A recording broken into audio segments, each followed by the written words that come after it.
ช้างขมันก็เป็นน้องช้างขมันยิงก็เป็นน้องให้ได้อยู่กินจออยู่เกี่ยวกินสายอกะกัดกลางเมื่อนางยุบนางอย่างนางไปนอน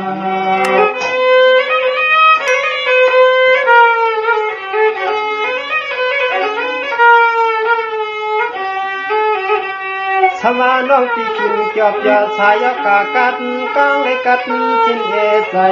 น้องอันยาลืมปีเมืองใหญ่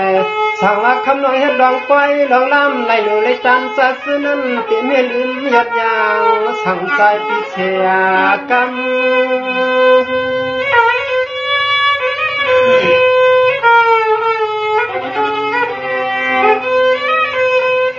เมื่อแล้วในที่ปีเตอยู่เศรษฐีไก่แก้วเสกันพลักสางกวางจื้อเข็ดลาหนุ่มวันยิงน้องเสียงคำ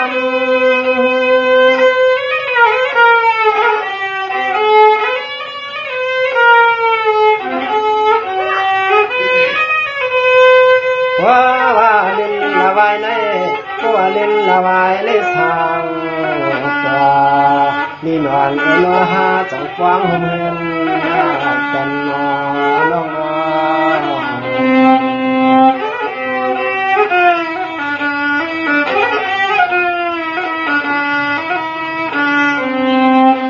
น้องเมื่อเลี้ยวตีก็ตีอยู่เชก็ตีกินชีก็พายว่าปีช้ำปีเศร้าใครมีกับไก่ละกอบเปียหยอกงายาวเก่าใครมีข้าวจูเล็กเล่าน้องเฮาก็ไปสร้างนาห่างของเพื่อนสร้างฟื้นปีเฮาไก่นอ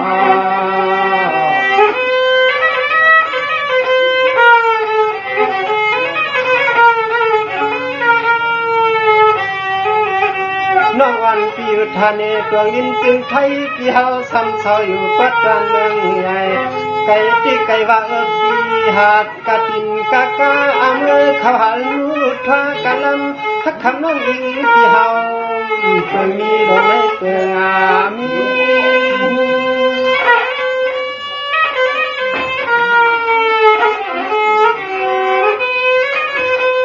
สมาเดียวตินวันช่องผาชายเล็กไตไปวัด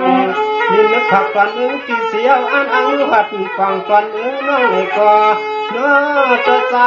ปีเฮาไปเพื่อทำจักงาน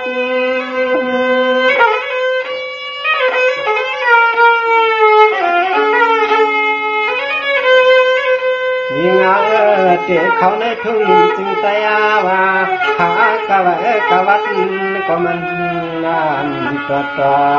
นี่นอนเสียงน้องจัดปันนี่นอนสองเฮา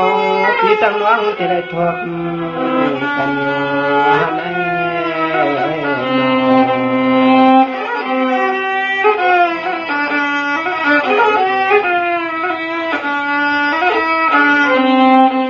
สังว่าหักวันน้องปีหน้า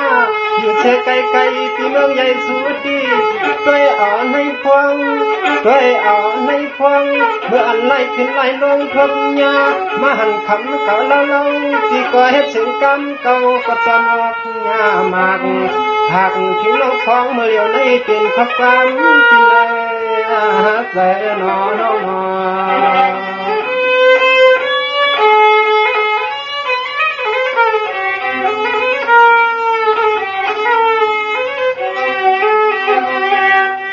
น้องวันเพียอย่าลืมหน้าน้องอย่าลืมที่เป็นทางเสาตอนเมืองใหญ่ชาวเฮือนวันที่มีไก่ในก็เสาตีมือขับถึงน้องเราเมื่อใจที่เฮาในวันเมื่อคำเมื่อขึ้นก็พันขอบสูงเล็กดินอันยิ่งเอาแทงคาน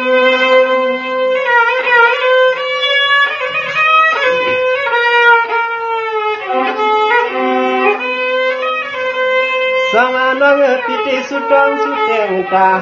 เชสุดดวงสุดเตียงตาเชเกนเอายาวนาสายปีดอมสุดดวงอันว่าวันหนึ่งจึงหาปลายมือห่มฟางมาเห็นมาเย่ห่มเดินนาหนุ่มคำเล็กเสียงคำ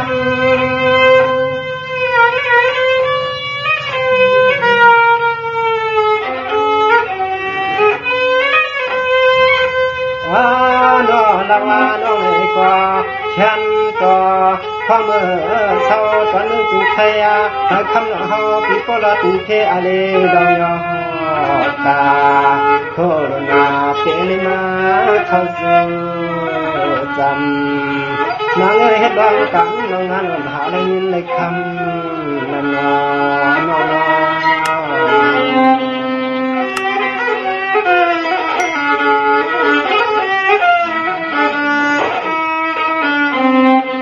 จังว่าน้องปอนอะไรไรคำนั้นนายฮักก็เลยกินเลยดูเช่แค่ได้เฮ็ดเป็นร้องตาหน้าสินาจากเก้าบากคำเลยเฮ็ดอักเกี่ยวกูโชยาตวนความเจนอน้องปีมันนา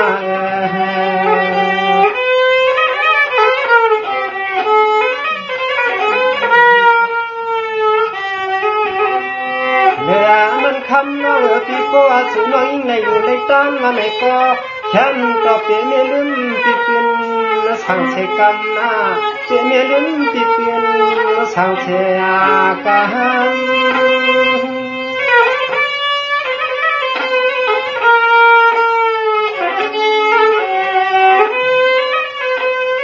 คำปีใจได้กินได้ไปให้ป่าไม่ด้านหน้าอยู่ผู้สวรรค์ฟังขับเมื่อหักถึงเล็กยิ่งอันใจหักเสียงค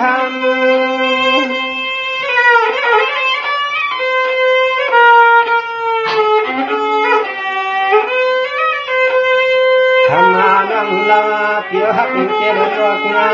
ที่เป็นทุกพวกมันเพียในก็นมาพูดสันเตทำแร่ความเหนียวในจิตใจเหตุที่หึงอันมันย้ำเกี่ยวกันคำซ้ำเศร้าสิ่งไทยจิตใจซ้ำซ้ำก็จะเมื่อใหญ่มังใจที่จำไว้กับเพื่อนสองปีตางน้องมีใจน้องน้อง